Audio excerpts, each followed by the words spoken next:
Hello, नमस्कार। मैं रमन जी। अ, आज मैं ये कहता हूँ कि व्यक्ति का स्वभाव कैसे होना चाहिए। सरल स्वभाव जो होते हैं वो सबके लिए अच्छे होते हैं मेरे हिसाब से।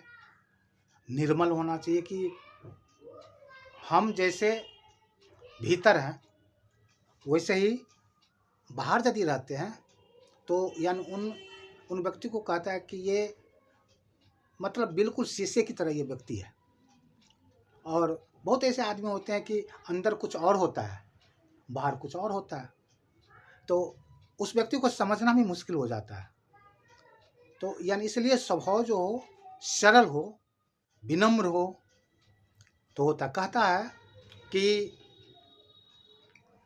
कुदरत को नापसंद है, सुनिए थोड़ा सा ध्यान से, कुदरत को नापसंद है सख्त बयान की, इसलिए नहीं दी है हड्डी जुबान में। कुदरत को नापसंद है सख्ती बयान में, इसलिए नहीं दी हड्डी जवान में। तो हमारे जीव में कोई हड्डी नहीं है, भगवान नहीं दिया हुआ है, तो फिर हम यानी इस तरह से बोले क्यों। किसी को दुख हो जाए या तो किसी को तकलीफ हो तो स्वभाव तो इस तरह से यानी होना भी नहीं चाहिए। साफ पानी जितना होता है, बहता हुआ पानी वही साफ होता है। और तालाब का पानी हो चाहे और जो पानी मतलब बहता नहीं है वो पानी में गंदगी रहती है। हनुमान जी ने सागर को पार करके अशोक वाटिका पहुँचे तो सीता जी ने पूछी आप कौन हैं। सीता जी ने प्रश्न किया कि आप कौन हैं। हनुमान जी का क्या उत्तर था, रामदूत मैं मातु जानकी, सत्य शपथ करुणा निधान की। रामदूत, मैं रामचंद्र जी के दूत हैं। यानी वो भी कहते मैं तो बहुत बड़ा बलवान हूँ, मैं तो 7 समंदर उस समंदर को लांघा हूँ। भैया हमारे जैसे बलवान कौन होगा। कोई अहंकार नहीं, अहंकार का और नहीं है। रामदूत, इतने बड़े काम हम लोगों में क्या होता है, यानी कोई बड़ा काम किया सबसे पहले ईगो ही आता है उन व्यक्ति को। तो हनुमान जी ने पर्वत ही हाथ पे उठा के लेकर आ गया। तो ये कहने का मतलब है कि यदि हमारे अंदर अहंकार है और यदि हम उसमें जीते हैं तो फिर तो आगे बंद ही हो जाता है, यानी हम उसी के अंदर जो है रह जाते हैं। और यदि हम जितना विनम्र रहते हैं उतना हम ईश्वर के करीब होते हैं। सीधे पैर जो होता है, सीधे आदमी जो होते हैं, सीधे पेड़ जो होता है, सीधे पेड़ को पहले काटा जाता है, वैसे मैं बता रहा हूँ। और टेढ़े मेढ़े पेड़ को बाद में काटा जाता है। सीधे पेड़ को क्यों काटा जाता है, क्योंकि सीधे पेड़ से ही फर्नीचर बनता है, काम होता है। कहने का मतलब ये है। और जो टेढ़ा होता है उसका कोई काम नहीं होता। विनम्र व्यक्ति के लिए, सरल व्यक्ति के लिए भगवान भी ध्यान रखते हैं। जो व्यक्ति सरल, जितना सरल होते हैं ना, उसके लिए भगवान भी ध्यान रखते हैं। एक भोजन करने वाला था, यानी मतलब कहने का मतलब है कि एक भोजन प्रेमी व्यक्ति था। उनको ये लगता था कि भोजन करना ही उसका जन्मसिद्ध अधिकार था। खाता बहुत था वो। थोड़ी ध्यान से सुनिएगा, ये बहुत मार्मिक कथा है और सरलता की कि हम सरल होते हैं तो क्या होते हैं।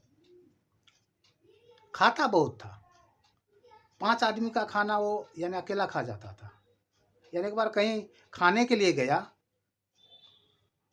तो खिलाने वाला पूछा कि भाई साहब बीच में पानी भी पिया करो। तो उसने कहा कि बीच आएगा तब तो पानी पीऊं, बीच तो आया ही नहीं है।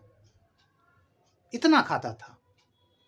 तो एक बार क्या क्या कि उसके परिवार वाले ने उसको निकाल दिया, मगर क्योंकि खाता ही इतना था कि कौन उतना जो है यानी उसको खिलाता। वो कहता था कि दाने दाने पर लिखा है खाने वाले का नाम। दूसरा व्यक्ति जो था वो कहता था नहीं भाई साहब, बोरी बोरी पर लिखा है तुम्हारा नाम। भगवान कहता है कि कोई व्यक्ति उतना ही खाता है जितना उसका खाता है। खाता मतलब यानी कोई व्यक्ति ज़्यादा क्या खाएगा, भगवान ने उसके लिए उतना ही व्यवस्था किया हुआ है, यानी उनके लिए उतना ही खाता है। तो जब उसको निकाल दिया तो कुछ दूर जाने के बाद एक मंदिर था। मंदिर के बाहर में एक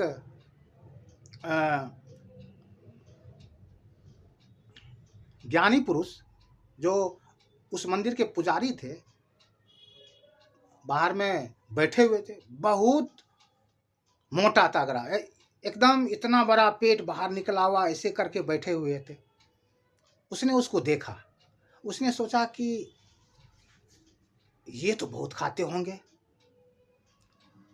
उसके पास जाकर बोले कि महात्मा जी, ये जो आप इतने तागड़े हैं, मोटे हैं, आप तो यानी खाना तो यानी जगह खूब मिलता होगा। बोला कि हाँ हाँ जितना मर्जी है उतना खाना खाओ, कोई दिक्कत नहीं है। तो यानी आश्रम में खाना बनता रहता है, तुम जाओ जब मर्जी हो खाओ, जितना खाओ। तो बोला कि फिर हम यानी जगह रहें कैसे। तो उसने कहा कोई काम नहीं, हम तुमको शिष्य बना देते हैं, टीका लगाओ, माला पहनो, जपो, राम राम जपो। तो बोला ये तो बड़ा यानी अच्छी बात है। तो उसने उसको दीक्षा दिया और यानी खाना अंदर जाता था, जितना मर्जी होता था फ्री, यानी आश्रम के अंदर बनता था, फ्री अपना खाता था, जितना मर्जी है उतना खाता था। तो लेकिन कहता है कि खुशी जो है आदमी को सब दिन नहीं होता है। एक दिन ऐसा हुआ कि मन जब वो गया अंदर खाने के लिए, खाना मांगने के लिए, तो कुछ खाना बना ही नहीं था। भाग करके पुजारी के पास आए कि महाराज जी आज तो यानी खाना अंदर बनना है ही नहीं। तो बोला हाँ बेटा आज एकादशी है, आज जो है यहाँ पे खाना नहीं बनेगा। तो कहा महाराज जी आज यदि मैं नहीं खाया तो कल मेरा द्वादशी हो जाएगा, मैं तो खाने के लिए इतना हूँ। महाराज जी सोचा कि यदि इसको हम खाना नहीं देंगे तो ये कहीं जो है चोरी छुप के खा लेगा। तो उसने कहा देखो अंदर तो खाना बनेगा नहीं, तो तुम ऐसा करो कि तुम अंदर जा कर के, मैं बता देता हूँ, अंदर जा कर के ले लो और दूर कहीं वो जो नदी के किनारे है वहाँ पर जा कर के अपना खाना बनाओ और खा लेना। लेकिन एक चीज़ का ध्यान रखना कि खाना खाने से पहले ठाकुर जी को भोग जरूर लगा देना। तो बोला ठीक है। अंदर गया तो जो था लड़का चला गया अपना नदी के किनारे। नदी के किनारे गया, वहाँ अपना भोजन बनाया और फिर उसको भोजन बनाने के बाद जब वो खाने वाला था तो अचानक उसको याद आ गया कि महाराज जी ने मुझे बोला था कि खाने से पहले ठाकुर जी को जरूर भोग लगा देना। तो उसने कहा यानी अपने मन में विचार किया कि ठाकुर जी आइए भोग लगाइए, श्री राम जी आइए भोग लगाइए। तो बहुत देर तक जाप किया लेकिन कोई आए नहीं। फिर वो लास्ट में बोले कि आप आएंगे या मैं भोग लगा लूँ, मैं खाना से अब मर रहा हूँ। तो अचानक श्री राम और सीता जी दोनों प्रकट हो गए। अब इसने देखा कि 2 आदमी आ गए, खाना तो 2 ही आदमी का है। तो भगवान जी बोले कि भोग लगाएं? तो बोला हाँ महाराज जी लगाइए। तो अपना खाए और थोड़ा सा बचा वो खुद खाए। जाते समय बोले, अपने मन में सोचा कि 2 आदमी का लाया था, वो तो मैं खाया, थोड़ा बहुत पूछ लेता हूँ कि फिर अगले एकादशी में 2 ही आएंगे। तो बोले कि महाराज ठाकुर जी, अगला जो फिर हम आएंगे तो आप 2 ही आएंगे ना? बोला हाँ हाँ हाँ, हम 2 ही आएंगे, कोई दिक्कत नहीं है, 2 ही आएंगे। तो जब ये आश्रम पहुँचे हैं तो अपने महाराज जी को कहते हैं कि महाराज जी, मैं तो आधा पेट ही खाया हूँ, आज मुझे जो है ना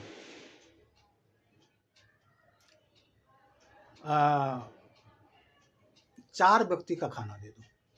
4 नहीं, फिर वो जोड़ने लगा कि 2 बोले तो 1 और, यानी उसका लगा देते हैं 3, और हम हो गए 4 व्यक्ति का। आज मुझे 4 व्यक्ति का भोजन दे दो।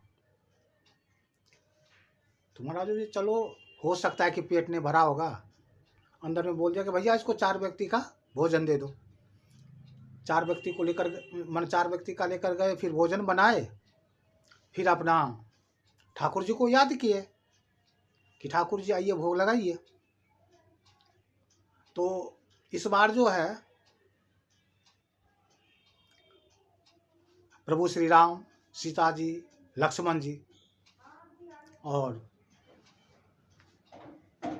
भरत जी, 4 आदमी वो आ गए। अब ये कहने लगे कि महाराज जी आप बोले थे 2 आएंगे, आ गए 4। तो बोले हाँ, वो उस टाइम में नहीं थे, मन ये लोग मेरे साथ ही रहते, आ गए। फिर भोग लगाए, थोड़ा सा बचा, खाए। फिर आए महाराज जी को आश्रम में, बोले कि महाराज जी पेट तो भरता ही नहीं है, थोड़ा सा बचता है, पेट नहीं भरता है। तो इस बार हमको 4 थे, वो एक और जोड़ते हैं 5 6 7 कर देते हैं, 7 आदमी का भोजन, 6-7 आदमी का भोजन चाहिए। महाराज जी सोचने लगा कि यार इतना तो नहीं खाता होगा ये कुछ ना कुछ जरूर करता है, हो सकता है कि खाना को ये बेच देता होगा, या तो क्या करता है, इसका पता करना है। तो उसने जो है 7 आदमी का भोजन दिया, उठा कर लेकर गया। और इस बार जो है वो भोजन प्रेमी जो थे शिष्य, खाना बनाया ही नहीं। सोचा कि खाना जो है पहले देख लेता हूँ कितना व्यक्ति आते हैं, उसके बाद ही खाना बनाऊंगा। फिर वो आंख बंद किए, स्मरण किए कि ठाकुर जी आइए भोग लगाइए, प्रकट हो गए।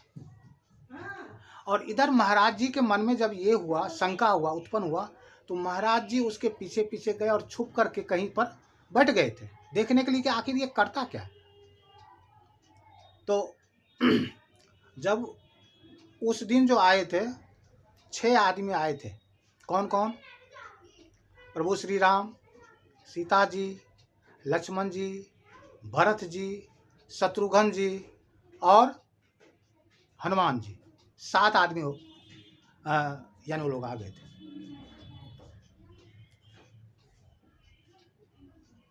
तो प्रभु श्री राम बोले कि आज खाना नहीं बनाए हो। बोले कि खाना क्या बनाऊंगा, ये है खाना 7 आदमी का, आप लोग बनाइए और खाइए। हम जो बनाते तो हमको कुछ मिलता ही नहीं, तो हम क्यों बनावे खाना, हमें खाना वाना नहीं बनाना है, ये ना आप लोग बनाइए खाइए और फिर जाइए। दूर से जो है, जो यानी उसके गुरु महाराज थे, वो ये सब चीज़ देख रहे थे कि आखिर ये किससे बात कर रहा है। वो गया वहाँ पे तो कहा कि आज तुमने खाना वाना कुछ बनाया नहीं है। तो वो बोले कि गुरु महाराज जी, खाना हम क्यों बनावें, 7 आदमी का खाना है और 7 आदमी वही लोग बैठे हुए हैं, आप देख नहीं रहे हैं क्या? तो बोले हमें तो कुछ नहीं दिखाई देता। अब उसका शिष्य को टेंशन हो गया इस बात का कि हमें तो दिखाई देता है और गुरु जी को क्यों नहीं दिखाई देता। तो प्रभु श्री राम से पूछे कि महाराज जी, अब ये क्या चक्कर लगा दिए हैं, हम तो सबको देख रहे हैं और आप जो गुरु महाराज को नहीं दिखाई देते। तो बोला हाँ, मैं तुम्हें दिखाई दूंगा लेकिन गुरु महाराज जी को दिखाई नहीं दूंगा। तो बोला क्यों, ऐसा क्यों? तो उसने, भगवान श्री राम जी ने जो जवाब दिए हैं, यानी उसको सुनिए थोड़ा ध्यान से। भगवान श्री राम जी बोले कि देखो, गुरु महाराज जी तुमसे ज़्यादा जानते भी हैं, ज़्यादा ज्ञानी भी हैं, जप भी करते हैं, लेकिन तुम्हारे में और गुरु जी में एक चीज़ का बड़ा अंतर है। वो क्या अंतर है कि जितने तुम सरल हो, जितने तुम विनम्र हो, उतने तुम्हारे गुरु जी नहीं है। तो भगत जो होते हैं, जो ज़्यादा विनम्र होते हैं, वो भगवान के करीब होते हैं, इसलिए मैं दिखाई नहीं दे रहा हूँ। तो उसने हाथ जोड़े श्री कृष्ण प्रभु श्री राम के पास कि महाराज जी, हमारे गुरु महाराज जी को भी दिखाई दीजिए।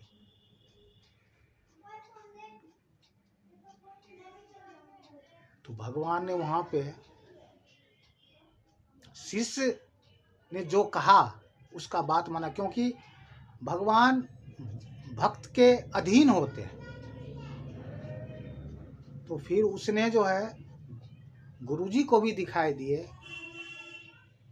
तो इस कहानी का एक ही सार है कि आप जितना सरल रहेंगे, जितना विनम्र होंगे, उतने ही जो है आप